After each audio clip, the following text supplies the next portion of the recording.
Hey, thanks for joining 21 Next on your Tuesday. I'm Candace Scalise. I want to bring in Chief Meteorologist Tom Russell. We're following some breaking news about a major earthquake that is prompting some tsunami warnings for the West Coast, Alaska, and Hawaii.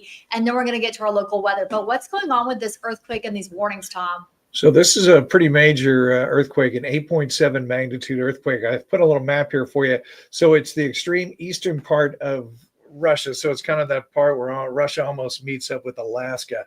But I wanted to show folks because a lot of people say, well, it's a far away earthquake. How can it affect so many locations far away? Well, if you look at the map, right off the coast of Russia, 8.7 magnitude. And then there's nothing but Pacific Ocean between that and the next landmass. So you get tsunami warnings now for not only Russian coast, but also Alaska, the West Coast. And the big thing we're keeping an eye on tonight is Hawaii. So that's down the bottom of your screen there. So what we're seeing is an 8.7 producing tsunami waves exceeding 3 meters. So you're talking about 10 to 13 foot waves.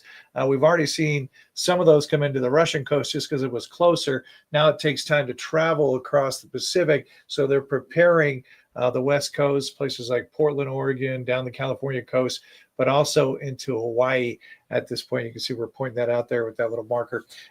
So that's going to take place over the next couple of hours as it travels and literally has to cross that distance to meet that. Wow. And of course, they're 3 hours behind us, right? Is that correct? And on the West Coast? Hawaii is 4, I believe. 4? Okay. Yeah. So they have time to prepare. It's still daylight there, which is good news that they're awake. But, and I know that we were watching traffic too on Hawaii. Like people are just trying to get off the island. What do? You're on an island. Well, I guess you just take cover. Well, you got to get to higher ground anywhere along the coast. So the hope would be that these would lose some of their steam along the way as they encounter other currents and whatnot, and maybe not be as big as 3 meters. But this is what we call a thrust quake movement, which means it's more significant. It's literally moving that water and pushing that water up. That creates much more of a significant wave action. So, so fingers are crossed on that. Again, that's going to play out over the next couple of hours, and we'll be tracking that in our newscast and whatnot. Let's bring you back, talk about what's happening tomorrow. Candace, one more day of the hot, brutal stuff. We've declared it a CBS 21 warn day just for the heat. I think we hit 93 today. I'm going for 96 tomorrow. We know how hot it was today. So I think even a hotter day tomorrow. Now, the good news is we break down all this heat on Thursday as some strong storms push through, and look what happens by Friday. Yeah, most of the 78. That's what I'm talking about. It's going to be so cool, and the weekend looks really nice, lots of sunshine. So a couple more rough days before things improve.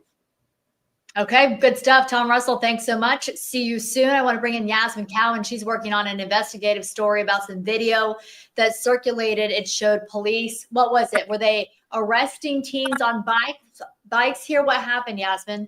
Yeah, so on March 2nd, bystanders took a video of showing police handcuffing boys to the ground because they're riding with their bicycles without the proper lights on them. So you can see that in the video.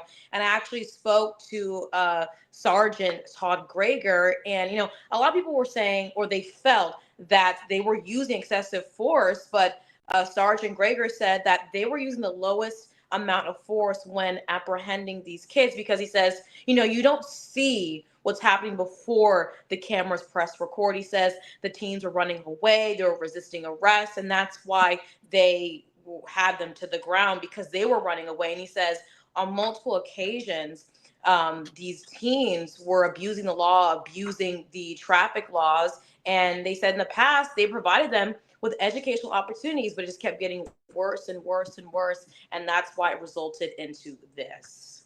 Yeah, so it sounds like they were maybe putting other people at risk with the traffic they were affecting, and then it led to this, which we saw the body camera video.